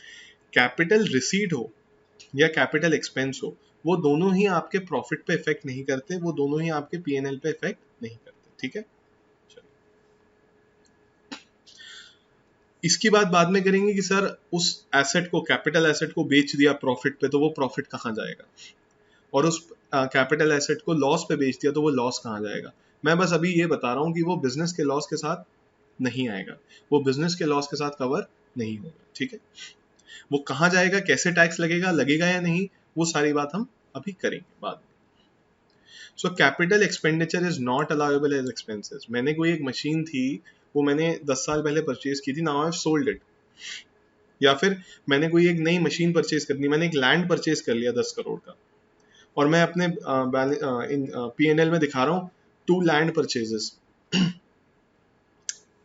मैं क्या लैंड का बिजनेस कर रहा हूँ क्या? अगर मैं लैंड खरीदने और बेचने का बिजनेस कर रहा हूँ then it is like a stock to me, ठीक है, मेरा स्टॉक है वो, तब तो मैं उसे P&L में ले जाऊंगा। लेकिन अदरवाइज मेरा बिजनेस कुछ और है, मैंने फैक्ट्री डालने के लिए लैंड परचेज किया, it is a capital asset. तो मैं कितना भी पैसा लगा दूं उस पर, it will not be an expense, वो एक कैपिटल एसेट होगा जो बैलेंस शीट में रहेगा। Capital asset, capital expenditure is not allowable as expense, expense नहीं होता वो, तो बैलेंस शीट में जाता है unless specifically allowed in the act. अगर एक्ट बोलेगा कि हाँ भैया इसको कैपिटल एक्सपेंडिचर को एज अ रेवेन्यू एक्सपेंस आपको ट्रीट करना है, तो हम कर देंगे, देखेंगे अगर कोई सिचुएशन होगी जब ऐसा बोला गया तब। अब एक्सपेंसेस के लिए उन्होंने फॉलोइंग प्रिंसिपल्स बता दिए हैं, देखिए फॉलोइंग प्रिंसिपल्स क्या हैं।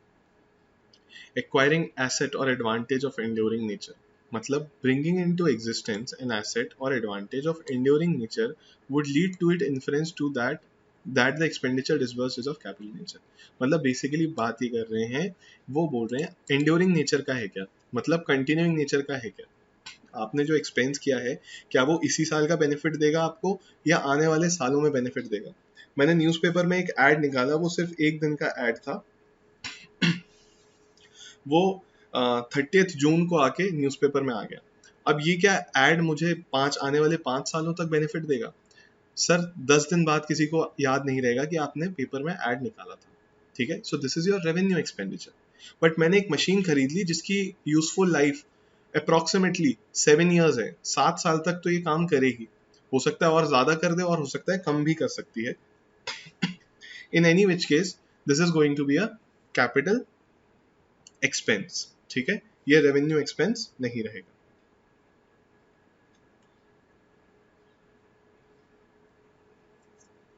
चलिए, capital asset belonging to third party, ये इंपॉर्टेंट है। ये यहां बोल रहा है, मान लीजिए आप अपने बिजनेस में कोई कैपिटल एसेट यूज कर रहे हैं लेकिन वो एक थर्ड पार्टी का एसेट है। सर जैसे आप जिस जिस मशीन की हम बात कर रहे हैं ना, अभी फैक्ट्री में हमारी मशीन लगी हुई है सर, हेवी मशीन लगी हुई है फैक्ट्री में, बहुत महंगी मशीन है। तो अभी तक तो हम ये बात कर रहे थे that you have purchase that machine, you have owned that machine, you are the owner. Now we are saying that you have taken that machine on rent from somebody else, you have taken that machine from on rent from somebody else, आपने rent पे लिया वो machine. तो ये जो machine का आप rent पे कर रहे हैं, ये रेवेन्यू होगा या कैपिटल? सर रेवेन्यू होगा, ठीक है ना। एक साल का रेंट दिया तो वो उसी साल फायदा दे रहा है आपको, अगले साल फायदा नहीं देगा, अगले साल का फायदा अगले साल का रेंट देगा। अगर आप नेक्स्ट ईयर रेंट पे करते हैं तभी आप उस मशीन को यूज कर पाएंगे, और अगर अगले साल आपने वो मशीन वापस कर दी तो वो रेंट आप नहीं पे करेंगे। So this is of revenue nature, जिस साल रेंट पे किया वो उसी साल उसी पीरियड का पर्टेनिंग है। ऐसा नहीं है इस साल का रेंट अगले 5 सालों तक यूज हो रहा है, ठीक है ना, वो इसी साल फायदा देगा। तो ये तो सर बात क्लियर है, ये क्यों बता रहे हो? मैं कुछ और बता रहा हूँ आपको। मैं कह रहा हूँ वो जो मशीन आप 10 करोड़ की आपने रेंट पे ली हुई है, उस मशीन में आपने कुछ एक्सपेंडिचर कर दिया, मतलब आपने उस मशीन में थोड़ा एक्सपेंडिचर कर दिया, उस वो मशीन थोड़ी खराब हो गई थी तो आपने उसकी रिपेयर मेंटेनेंस करा दी, कुछ ज्यादा ही खराब हो गई थी, ज्यादा बड़ा एक्सपेंस आपने कर दिया उस मशीन पे, उसमें खर्चा बड़ा कर दिया, और उस मशीन की लाइफ भी बढ़ गई उससे, उस मशीन की लाइफ भी उससे बढ़ गई। तो क्या हम ये बोलेंगे कि हमने जो एक्सपेंस किया है वो कैपिटल नेचर का हो गया? नहीं, ठीक है ना। क्यों? द ओनली रीजन इज क्योंकि वो एसेट किसी और का है, वो एसेट हमारा नहीं है। ऑन द कॉन्ट्ररी, अगर वो मशीन आपकी होती, आपने वो 10 करोड़ रुपीज की मशीन खुद परचेज की होती और आप उस पर कुछ एक्सपेंस ऐसा करते जिससे कि उसकी यूजफुल लाइफ इंक्रीज हो जाती, तब वो एक्सपेंडिचर आपकी बुक्स में एज कैपिटल एक्सपेंडिचर बुक होता। बेसिकली वो जो कॉस्ट होती वो एसेट की कॉस्ट में ऐड हो जाती, ठीक है। चलिए, payment made to rival dealer to ward off competition in business would be constituted as capital expenditure. आपने किसी अपने राइवल को, फॉर एग्जांपल आप किसी चीज का बिजनेस कर रहे हैं, आपके पास में एक और बिजनेसमैन है वो भी उसी चीज का बिजनेस कर रहा है, वो आपको अच्छा खासा कंपटीशन दे रहा है, आपने उससे बोला कि एक काम करो, आपकी सेल कितनी आ रही है? उसने बोला 1 करोड़ रुपए साल की सेल आती है। आपने बोला ठीक है, मैं आपको 7 CR का पेमेंट कर रहा हूँ, 7 करोड़ रुपए का पेमेंट कर रहा हूँ, अगले 7 सालों की सेल का पेमेंट कर रहा हूँ आपको, मतलब प्रॉफिट जितना भी होगा, लेट अस से 1 करोड़ रुपए साल का प्रॉफिट होता है। तो हमने उससे बोला आप 7 करोड़ रुपए रखिए और आप अपना बिजनेस बंद कर दीजिए, और आप अब ग्वालियर सिटी में अपना बिजनेस कंडक्ट नहीं करेंगे। तो हमने उसे पे ऑफ कर दिया और हमने अपना कंपटीशन किल कर दिया। तो आप ये बताइए, अब वो कभी यहाँ पर बिजनेस नहीं करेगा, तो ये रेवेन्यू एक्सपेंडिचर हो या कैपिटल एक्सपेंडिचर? हमें क्या सोचना है, क्या ये हमें आज फायदा दे रहा है या आने वाले सालों में भी फायदा देगा? आने वाले सालों में भी फायदा देगा, that is why it is a capital expenditure.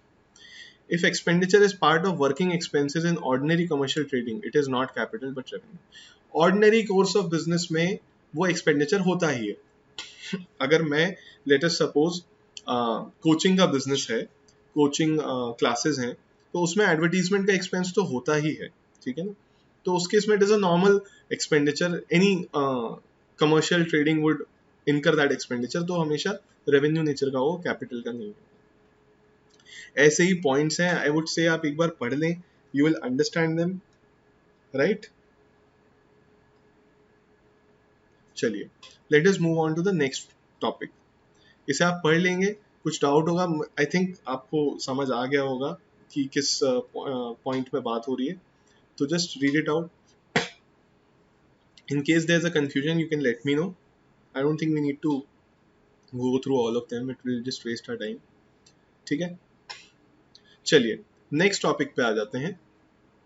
There are 3 new words that we are seeing right now: tax planning, tax evasion, and tax avoidance. Tax planning, tax evasion, and tax avoidance. अब ये क्या बला है? Tax planning. क्या लग रहा है sir, tax planning क्या होती है? प्लानिंग करनी है, प्लानिंग करनी है कि टैक्स कैसे बचाया जाए. देखिए, टैक्स किसी को देना अच्छा नहीं लगता, ठीक है ना? लेकिन अब टैक्स को बचाने के कई सारे तरीके होते हैं. एक होता है टैक्स बचाना, एक होता है टैक्स की चोरी करना, और एक होता है अवॉइड करना टैक्स को, ठीक है? तो टैक्स प्लानिंग मतलब, एक लाइन में इसका मतलब क्लियर हो जाएगा: legal way to reduce liability. Legal way to reduce liability. हम कुछ भी इलीगल काम नहीं कर रहे. हमने अपने बुक्स ऑफ अकाउंट्स ऐसे प्लान करके बनाए कि गवर्नमेंट ने जो भी लॉ बनाया है, गवर्नमेंट ने जो भी लॉ बनाया है, हम उसके अंदर रहते हुए ही, हम उसका पूरा का पूरा कंप्लायंस करते हुए भी टैक्स बचा ले जा रहे हैं. हम उसका पूरा कंप्लायंस करते हुए भी टैक्स बचा ले जा रहे हैं. इसका एक बहुत बड़ा एग्जाम्पल है रिलायंस इंडस्ट्रीज. इसका एग्जाम्पल मैं आपको कुछ, एक टॉपिक आएगा हमारा, वहां डिस्कस करूंगा मैं, ठीक है? It is a landmark example in case of tax planning, ठीक है? कई कंपनीज हैं, रिलायंस की ही बात करूं, वहां पे 100 chartered accountants at a time बैठे रहते हैं. At a time 100 chartered accountants are sitting. उनका कुछ काम नहीं है, उनका सिर्फ ये काम है कि इस कंपनी का टैक्स कैसे बचाया जाए लीगली, ठीक है ना? कोई टैक्स की चोरी नहीं होगी, लीगल तरीके ढूंढना. अब फॉर एग्जांपल हमने 80C से लेके 80U एक डिडक्शंस की बात की थी ऊपर. तो अब मेरे मान लीजिए इनकम है 20 लाख रुपए की, तो गवर्नमेंट ने आपको रास्ता दिया हुआ है, गवर्नमेंट ने आपको रास्ता दिया हुआ है कि आप इतना इन्वेस्ट यहाँ पर कर दीजिए तो हम आपको बेनिफिट दे देंगे. सो लेट अस से मेरी 20 लाख की इनकम है, एंड गवर्नमेंट ने बोला कि 2 लाख रुपीस तक का बेनिफिट आपको दे देंगे अगर आप यहाँ इन्वेस्टमेंट कर दें, LIC की पॉलिसी ले लें, उसका प्रीमियम भर दें, और एक NPS की स्कीम ले लें, जो भी उनके इन्वेस्टमेंट पोर्टफोलियो में आता है, ठीक है सर? अब एक्चुअली हो क्या रहा था, मेरी 20 लाख की इनकम थी, पूरा खर्च तो होता नहीं है, सो 5-6 लाख 7 लाख के जो मेरे खर्चे थे वो मैंने कर दिए. अब बाकी बचा हुआ मेरे को पैसा इन्वेस्ट करना था. Now this investment, I was investing all this money in some shares, या फिर मैं FD में या कहीं और लगा रहा था, या किसी, मैं ऐसा घर पे रखा हुआ था, ये पैसा मैंने लॉकर में रख दिया कि मेरे को कहीं नहीं इन्वेस्ट करना. फिर मैं एक चार्टर्ड अकाउंटेंट के पास गया, ठीक है? मैंने उससे पूछा कि सर ऐसे ऐसे मेरी 20 लाख की इनकम है और मेरे पास इतना कैश पड़ा हुआ है, मैं सोच रहा हूँ कि इन्वेस्ट कर दूँ, तो आपके हिसाब से कहाँ इन्वेस्ट करना चाहिए? तो उस चार्टर्ड अकाउंटेंट ने मुझे बताया कि सर, अगर आप इस पैसे को 1.5 लाख रुपीस, 1.5 लाख रुपए आप LIC की पॉलिसी ले लेंगे, 50,000 रुपए आप NPS scheme, national pension scheme में डाल देंगे, 25,000 आप हेल्थ केयर में डाल देंगे, अपना हेल्थ केयर प्रीमियम पॉलिसी ले लेंगे। तो ऐसे करके उसने मुझे 2.5-3 लाख रुपए का इन्वेस्टमेंट बता दिया कि अगर आप ये इन्वेस्टमेंट यहाँ कर देंगे, अगर आप ये इन्वेस्टमेंट यहाँ कर देंगे तो आपकी 3 लाख रुपए से इनकम कम हो जाएगी, मतलब 3 लाख रुपए पर टैक्स नहीं लगेगा। तो कुछ इलीगल बात करी क्या उसने? उस चार्टर्ड अकाउंटेंट ने मुझसे कुछ इलीगल बात की क्या? या फिर उसने लॉ के ही जो तरीके थे, जो लीगल वे था, वो उसने मुझे बताया कि सर ये एग्जेम्पशन अवेलेबल है, ये डिडक्शन अवेलेबल है, अगर आप ये ले लेते हैं तो आपका टैक्स कम बनेगा। तो इसे कहते हैं टैक्स प्लानिंग। तो मैंने वो बेनिफिट ले लिया, और ये देखिए कि इन्वेस्टमेंट तो मुझे करना ही था, मैं वहां नहीं करता तो कहीं और करता। अगर मैंने इन्वेस्टमेंट यहां कर दिया तो यहां पर क्या हुआ, मेरा टैक्स बच गया। तो this is completely a legal way which I used to save tax. A legal way to save tax. A legal way to save tax. क्या लूप पे चला गया हूं मैं? नहीं, मैं आपको बार बार रिपीट कर रहा हूं, it is a legal way to save tax. This is called tax planning. ठीक है सर, इसमें आप कभी नहीं, आपको कभी आगे जाके फ्यूचर में कोई प्रॉब्लम नहीं आती, क्योंकि आप लॉ को अबाइड करते हुए आपने कुछ तरीके ढूंढ लिए, जो लॉ ने ही आपको दिए हैं, आप उनका फायदा उठा रहे हैं, दैट्स इट, राइट। चलिए, टैक्स इवेजन क्या होता है सर? नाम से ही पता चल रहा है टैक्स इवेड कर रहे हैं। इवेड कर रहे हैं मतलब चोरी कर रहे हैं। Illegal way to reduce tax, illegal way to reduce tax. अब सर 10 लाख का घर लिया था, वो घर मैंने बेच दिया 50 लाख का, तो हमने बात की थी कि कैपिटल गेन लग जाता है उसके ऊपर, हमने बात की थी कि कैपिटल गेन लग जाता है उसके ऊपर। तो 10 लाख का घर मैंने 50 लाख का बेच दिया, तो गवर्नमेंट कहती है 40 लाख रुपीस पे मुझे टैक्स दो। अच्छा जी, 40 लाख रुपीस पे टैक्स दें, तो ये कैसे पता चलेगा? ये सर जब आप रिटर्न भरोगे ना, उसमें दिखाना पड़ेगा आपको। तो मैंने कहा नहीं दिखाऊं तो मत दिखाइए, पकड़े जाएंगे। तो उन्होंने कहा ऐसा होता है क्या, जरूरी है क्या पकड़ा जाऊं, उनको कैसे पता चलेगा? तो उन्होंने कहा सर रजिस्ट्री, अगर आप जो रजिस्ट्री होगी ना रजिस्ट्रार ऑफिस में, तो इनकम टैक्स उसकी कॉपी मंगा लेते हैं सारे लोगों की, तो आप पैन नंबर अपना देंगे, ऐसे पकड़े जाएंगे आप। उन्होंने कहा क्या 100% केसेस की 100% रिटर्न्स जो फाइल होते हैं उनकी चेकिंग करता है क्या डिपार्टमेंट? तो किसी ने बताया कि नहीं सर ऐसा नहीं है, सिर्फ 2% केसेस ऐसे होते हैं जो स्क्रूटनी में आते हैं, जो एक्चुअली डिपार्टमेंट चेक करता है बैठ के कि इन्होंने सही तरीके से फाइल किया या नहीं किया। तो उन्होंने कहा यार 98% चेक नहीं भी तो होते। हाँ सही बात है, नहीं होते। तो कहते हैं छोड़ो यार, मैं नहीं दिखा रहा रिटर्न में कि ये मैंने बिल्डिंग बेची और 40 लाख रुपए का गेन हुआ मुझे। तो क्या ये लीगल वे है? रिटर्न फाइल किया और उसमें दिखाया ही नहीं कि हमने बिल्डिंग बेची है, 40 लाख रुपीस का गेन हुआ है हमें, ये हमने उसमें दिखाया नहीं। This is illegal way to reduce tax. Tax बचा लिया आपने, वहां 40 लाख रुपए पे जो टैक्स लगता है वो आपने बचा लिया पूरा पूरा, लेकिन क्या ये लीगल तरीका था? This was illegal. ठीक है, चलिए, तो इसे बोलते हैं टैक्स इवेजन। अगला टैक्स अवॉइडेंस। अब सर एक तो लीगल वे हो सकता है, एक इलीगल वे हो सकता है, टैक्स अवॉइडेंस क्या होता है? मतलब या तो व्हाइट या फिर ब्लैक। तो tax avoidance basically grey area है।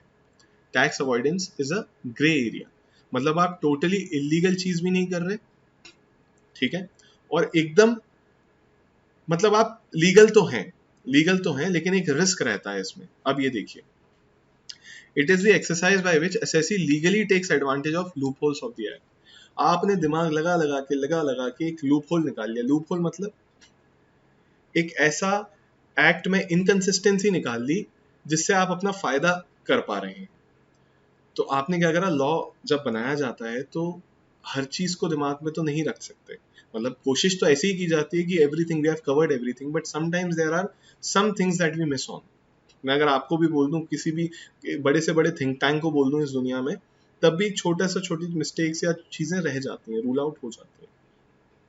तो आप क्या कर रहे हैं, आप उन लूप होल्स का फायदा उठा रहे हैं, ठीक है, आप उन लूप होल्स का फायदा उठा रहे हैं। तो एक तरह से आप लीगल ही हैं, इलीगल काम तो कर नहीं रहे आप। अब एक्ट ने ही उसके बारे में कुछ नहीं लिखा, तो हमने क्या करा, उसको ऐसा मान लिया, हमने उसे ऐसा मान लिया, ना ही एक्ट ने उसके बारे में कुछ लिखा, ना ही एक्ट ने उसके बारे में कुछ रूल्स बनाए, ना ही एक्ट ने उसके बारे में कोई क्लैरिफिकेशन दी। ठीक है, तो हमने क्या किया, लॉ को ब्रेक नहीं किया, लॉ को ब्रेक नहीं किया, विदाउट ब्रेकिंग हमने क्या किया, लॉ को बेंड कर दिया। तो एक स्टिक होती है ना, उसे एक तो तोड़ दिया जाता है, ठीक है, वो तो गलत होता है, थोड़ा सा बेंड कर दिया, तो हम टोटली गलत नहीं, राइट। चलिए, इससे हम क्या करते हैं, रिड्यूस कर लेते हैं अपना tax by applying scripts of law only, मतलब लॉ से कहीं अलग नहीं जा रहे, लेकिन थोड़ा सा उसको बेंड कर लिया, मतलब क्लियर जो भाषा लिखी है या फिर जैसे कोई एक लाइन लिखी है, उसका इंटरप्रिटेशन हमने देखा कि यहाँ तो यार थोड़ा स्कोप है, यहाँ तो थोड़ा स्कोप है कि हम बच सकते हैं, तो हमने बोला सर इस लाइन का हमें ये मतलब समझ में आ रहा है, आपको भले ही मतलब ये समझ में आ रहा हो, लेकिन हमें तो ये मतलब समझ में आ रहा है, और वो लाइन ऐसी लैंग्वेज में लिखी है कि दोनों ही मतलब सही लग रहे हैं, जो डिपार्टमेंट कह रहा है वो भी सही लग रहा है, आप कह रहे हैं वो भी सही लग रहा है। तो आपने क्या कहा, आपने लॉ में जो एक लूप होल था उसका फायदा उठाया और उससे अपना टैक्स बचाया, that is called tax avoidance. तो क्या ये इलीगल होता है? नहीं, इलीगल नहीं होता, this is not breaking of law, this is bending of law. Sir इस केस में क्या होता है बॉस, इसमें केसेस चलते हैं, डिपार्टमेंट आपके ऊपर केस कर देगा और फिर वो कोर्ट ऑफ लॉ में जाता है या फिर ट्रिब्यूनल में जाता है, और ट्रिब्यूनल में जाके फिर उसका इंटरप्रिटेशन किया जाता है कि एक्चुअल में डिपार्टमेंट सही है या आप सही हैं। तो अगर आप सही होंगे, मैं बोलता हूँ कि टैक्स अवॉइडेंस भी तभी करना चाहिए जब आप इतने चांसेस हों कि अगर ये कल को रेवेन्यू इसे चैलेंज कर दे, मतलब डिपार्टमेंट इसे चैलेंज कर दे, तो जब आप कोर्ट ऑफ लॉ में जाए तो जीत जाए, वरना अदरवाइज क्या होता है, हैवी पेनल्टी और इंटरेस्ट पे करना पड़ता है। तो ये रूट सुनने में बड़ा अच्छा लग रहा होगा, ये रूट सुनने में बड़ा अच्छा लग रहा होगा, बट दिक्कत वाला होता है अगर आप कुछ तो भी इंटरप्रिटेशन निकाल के बैठे, नहीं नहीं हाँ ये तो ऐसा ही है, अब 2+2 तो 4 ही होता है, आप कहें नहीं नहीं 5 लग रहा है हमें, तो ये गलत हो जाएगा, ठीक है ना। चलिए, और ये तो कभी करना ही नहीं चाहिए बॉस, टैक्स अवॉइडेंस, ये सोच के नहीं बैठना चाहिए कि अरे पता ही नहीं चलेगा, पता तो चल जाता है। चलिए सर, अभी बहुत सारे केस लॉज दिए हुए हैं, ये आप थोड़ा थोड़ा इनका पढ़ लें। चलिए एक आध पढ़ लेते हैं। Anyone may so arrange his affairs and his taxes shall be as low as possible. He is not bound to choose that pattern which will best pay the treasury. There is not even a patriotic duty to increase tax. ये एक case law था, तो यहाँ पर बोला गया था कि एक असेसी को, जो टैक्स पेयर है, उसे पूरा का पूरा राइट है कि वो एक ऐसा तरीका निकाले जिससे उसको कम से कम टैक्स पे करना पड़े। तो आप असेसी को ये नहीं बोल सकते अरे सर इसने तो लॉ का यूज करके अपना टैक्स की लाइबिलिटी कम कर ली, तो कर सकता है ना, वो लॉ का यूज करके टैक्स की लाइबिलिटी कम करी तो प्रॉब्लम क्या है, he can do it, he is allowed to do it, it is his right to do it, ठीक है। तो कभी रेवेन्यू या डिपार्टमेंट ये डिफेंस नहीं ले सकता नहीं नहीं इसने तो जानबूझ के लाइबिलिटी कम की है, करी है तो लीगली की है इलीगली की है, सर लीगली की है तो फिर क्या दिक्कत है, कर सकता है वो, इलीगली करिए तब आप उसे पकड़िए, अगर वो लॉ के अगेंस्ट जा रहा है तब आप उसे पकड़िए, ठीक है। तो इस टाइप के केस लॉज हैं, आप पढ़ लेंगे थोड़ा, कुछ अगर दिक्कत आए तो मुझे बता दीजिए। चलिए सर, अब आ जाते हैं यहाँ पर ये डिफरेंसेस दिए हुए जो हमने ऑलरेडी बात की है उसी की बात करें। टैक्स प्लानिंग क्या है, reduce tax liability by taking full advantages, this is totally legal, ठीक है। To reduce tax liability by applying moral of law, पूरा जो लॉ है उसे अप्लाई करते हुए। एक्सरसाइज बाय विच, अवॉइडेंस में क्या है, टैक्स अवॉइडेंस में लीगली एडवांटेज उठाता है, साफ साफ फायदा उठा रहा है लॉ का, जो लॉ के अंदर लूप होल्स हैं उनका फायदा उठा रहा है। इससे क्या होता है, रिड्यूस करता है tax liability to the minimum, ठीक है ना, जितनी मिनिमम होती है। यहाँ पर क्या इलीगल वे है boss, illegal way to reduce tax liability by deliberately suppressing the income, income है बताई नहीं, सेल हुई थी 5 करोड़ की, दिखाई सिर्फ 2 करोड़ की सेल दिखाई, अब 2 करोड़ के हिसाब से 2 करोड़ पे प्रॉफिट आएगा, ठीक है ना, तो सेल ही छुपा ली भाई साहब। ऐसा भी करते हैं लोग, बिल्कुल करते हैं, बहुत लोग करते हैं। To reduce tax liability by applying unfair means, this is not fair, this is not legal, this is totally illegal, ठीक है। एक ये टैक्स मैनेजमेंट इन्होंने और बताया, it is a procedure to comply with the provisions of the law. Basically tax management क्या है, आपने देखा होगा कि आज की डेट में बड़ी बड़ी कंपनीज जो हैं, एमएनसीज हैं या फिर अदरवाइज इंडियन कंपनीज हैं जो बहुत बड़ी बड़ी कंपनीज हैं, they are hiring so many professionals. जो CS हैं इस बैच में वो तो जानते ही हैं कि कंपनी सेक्रेटरी तो आपका तो मेन एजेंडा ही, आपका जो मेन रोल होता है किसी भी कंपनी में, it is to comply with all the company related provisions of companies act and all the legal compliances. You have to take care of the legal compliances only. तो आप लोगों का काम कई बार टैक्स मैनेजमेंट बन जाता है. मतलब ये नहीं कि टैक्स बचाना है या टैक्स देना है. अगर कहीं लाइबिलिटी है टैक्स पे करने की तो उसे ढूंढो, देख के निकालो. ऐसा ना हो 4 साल बाद पता चले अरे हाँ वो भी टैक्स पे करना था, वो तो हमें पता ही नहीं था. तो आजकल कंपनीज क्या कर रही हैं, एक्सपर्ट्स को हायर कर रही हैं. चार्टर्ड अकाउंटेंट्स हुए, कंपनी सेक्रेटरी हुए, इन लोगों को हायर करती हैं कंपनीज, और बहुत सारे लोगों को हायर करके एक डिपार्टमेंट बनाया हुआ है कि आप हमारा स्टैट्यूटरी कंप्लायंस देखेंगे, स्टैट्यूटरी कंप्लायंस देखेंगे.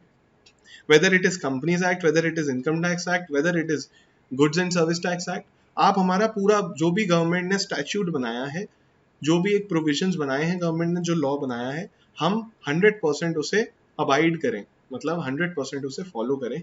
ऐसा ना हो कल को हमें पता चले कि बॉस ये टैक्स पे करना था, 5 साल बाद पता चल रहा है अरे ये टैक्स पे करना था, हमें तो पता ही नहीं था. ऐसा नहीं है हमने जानबूझ के उसे मिस कर दिया या जानबूझ के उसे पे नहीं किया, हमें पता ही नहीं था. एक चीज बता देता हूँ, ignorance of law is not an excuse.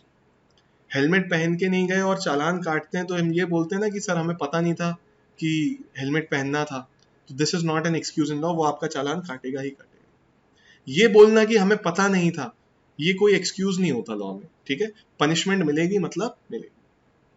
तो आप ये नहीं बोल सकते अरे सर ये लेबर लॉज मुझ पे लगने थे, मुझे तो पता ही नहीं था. अरे इस पे कैपिटल गेन लगना था, I did not know that. अच्छा ये तो हाउस प्रॉपर्टी में टैक्सेबल है, अरे ये तो मुझे पता ही नहीं था. तो boss it is your job to know it. आपका काम है, आप एक्सपर्ट के पास जाइए, उससे पता करवाइए कि कुछ मिस तो नहीं हो गया, सब कुछ ठीक है ना. तो कंपनीज क्या करती हैं, बहुत सारे प्रोफेशनल्स को, एक्सपर्ट्स को हायर करती हैं और टैक्स मैनेजमेंट करवाती हैं उनसे. करेक्ट. इसका ऑब्जेक्टिव क्या होता है, ये नहीं कि टैक्स ज्यादा देंगे या कम देंगे, कंप्लाई करना. कंप्लाई करना किसको, जो लॉ है उसे कंप्लाई करना, कोई भी लॉ मिस ना हो जाए बॉस.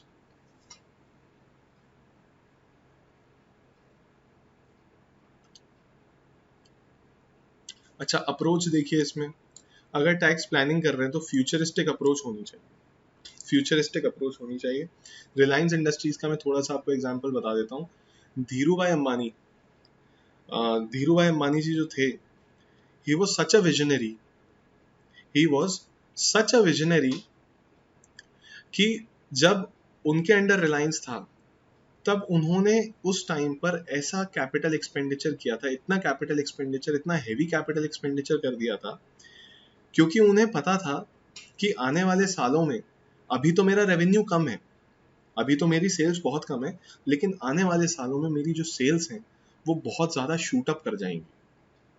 ठीक है, और मेरा रेवेन्यू एक्सपेंडिचर जो है वो उतना ही रहेगा, वो इतना ज़्यादा नहीं रहेगा, 20, 30, 40, 50% रहेगा, लेकिन मेरी सेल्स बहुत ज़्यादा शूट अप कर जाएगी, तो मुझे बहुत हेवी अमाउंट ऑफ टैक्स देना पड़ेगा.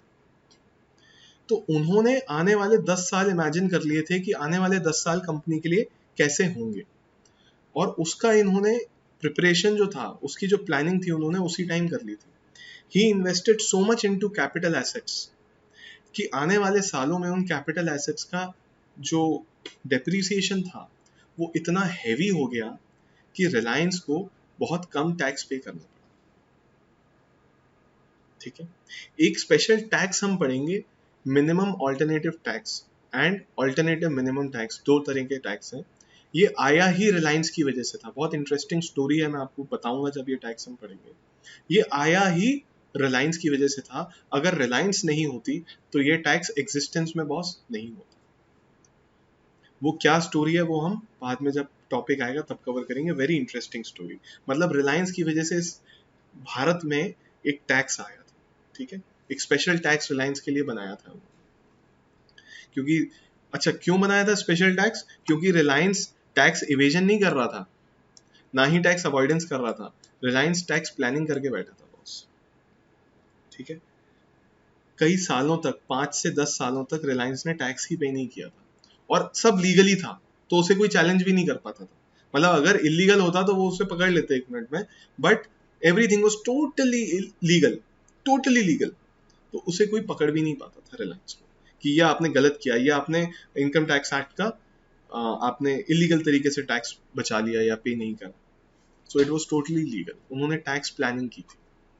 ठीक है, टैक्स अवॉइडेंस भी सर फ्यूचरिस्टिक होता है लेकिन शॉर्ट टर्म होता है, ये लॉन्ग टर्म नेचर का होता है।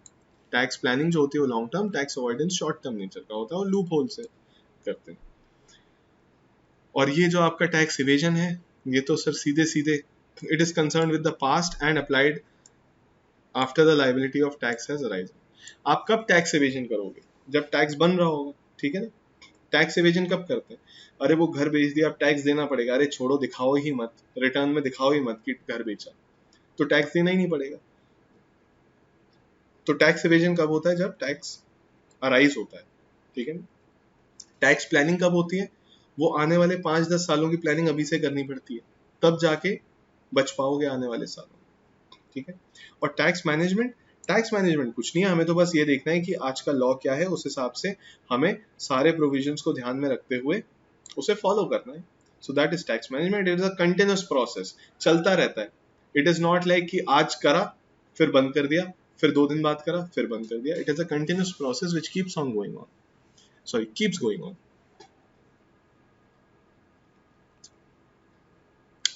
ये देखते हैं ट्रीटमेंट ऑफ लॉ। यहाँ पर हम बेनिफिट ले रहे हैं लॉ का, यहाँ पर हम लूप होल्स निकाल रहे हैं और यहाँ पे हम ओवर रूल कर रहे हैं, मतलब फॉलो ही नहीं कर रहे हैं लॉ को बेसिकली। और टैक्स मैनेजमेंट बेसिकली क्या है? इम्प्लीमेंटेशन है। अच्छा ये वाला टैक्स पे करना है, कर दो। ये वाला रूल लगाना है, मिनिमम वेजेस पे करनी है, कर दीजिए मिनिमम वेजेस। अच्छा ये कैपिटल गेन में टैक्स होगा, कैपिटल गेन में ले जाओ इसे। तो इम्प्लीमेंट कर रहे हैं जो भी लॉ बना हुआ। टैक्स प्लानिंग जो होती है आपकी, वो टैक्स सेविंग होती है, सीधे सीधे सेविंग है, ना आज देना है ना कल देना पड़ेगा, ठीक है। टैक्स अवॉइडेंस को हम हेजिंग कहते हैं। हेजिंग मतलब अपने आप को सुरक्षित करके चल रहे हैं, हो सकता है ना देना पड़े, बचने की कोशिश है, ठीक है। लेकिन कल को अगर पकड़ लिया तो शायद देना भी पड़ जाए, शायद बोल रहा हूं मैं, 100% देना पड़ जाएगा ऐसा नहीं बोल रहा, ठीक है। दिस इज टैक्स कंसीलमेंट, चोरी भाई साहब, सीधे सीधे चोरी, देना ही नहीं है, ठीक है ना। चलिए, it is tax administration. Tax administration है बॉस की टैक्स लगता रहे प्रॉपरली, कोई दिक्कत नहीं है। दिस इज डिजायरेबल, ये कहते हैं कि ये तो लोगों को करना चाहिए, ठीक है ना, करनी चाहिए, बिल्कुल करनी चाहिए। ये अवॉइडेबल है, इसे अवॉइड करना चाहिए क्योंकि आगे चल के प्रॉब्लम क्रिएट हो सकती है, हो सकती है, मैं ये नहीं बोल रहा होगी ही, ठीक है। इट इज ऑब्जेक्शनेबल, ये तो ऑब्जेक्ट करा जाता है, इसे तो सलाह ही नहीं दी जाती कि ऐसा करिए आप। जैसे कोई क्लाइंट आता है, वो बोलता है अगर सर वो इनकम दिखाए ही नहीं तो मैं कहता हूँ बिल्कुल मत दिखाइए, आपकी मर्जी है। मुझसे पूछेंगे, मैं बोल रहा हूँ दिखानी चाहिए और दिखानी चाहिए आपको, लेकिन वो बोले नहीं सर हमें नहीं दिखाने को, ठीक है, आपकी रिस्क है, कल आपको पकड़ेंगे 3 गुना टैक्स देना पड़ेगा, उसमें इंटरेस्ट भी लग जाएगा, पेनल्टी भी लग जाएगी। So it is totally up to you, ठीक है, आपकी रिस्क है, मैं तो आपको सलाह नहीं दे रहा। This is essential, tax management तो करना जरूरी है बॉस, ठीक है ना, कि ये देना है या नहीं देना है। अब ये हम ऑलरेडी पढ़ चुके हैं, क्या लीगल है क्या इलीगल है, क्या ड्यूटी है क्या नहीं, ठीक है। चलिए आइए sir, very important topic, very very important topic and almost we are going to be done after this, so let us see। अब हमने बात की सर, इतनी सारी बातें हो गई, ये लगेगा वो लगेगा, टैक्स लगेगा वो लगेगा। अब ये तो बताओ टैक्स लगता कैसे है? क्या सीधे सीधे जितनी इनकम हुई उसके 10% टैक्स लग जाता है, इस टाइप का कुछ है क्या? तो मैं आपको बता देता हूँ ऐसा नहीं है। तो अभी हम अगले कुछ 15-20 मिनट में ये देखेंगे कि टैक्स कैसे पे करते हैं।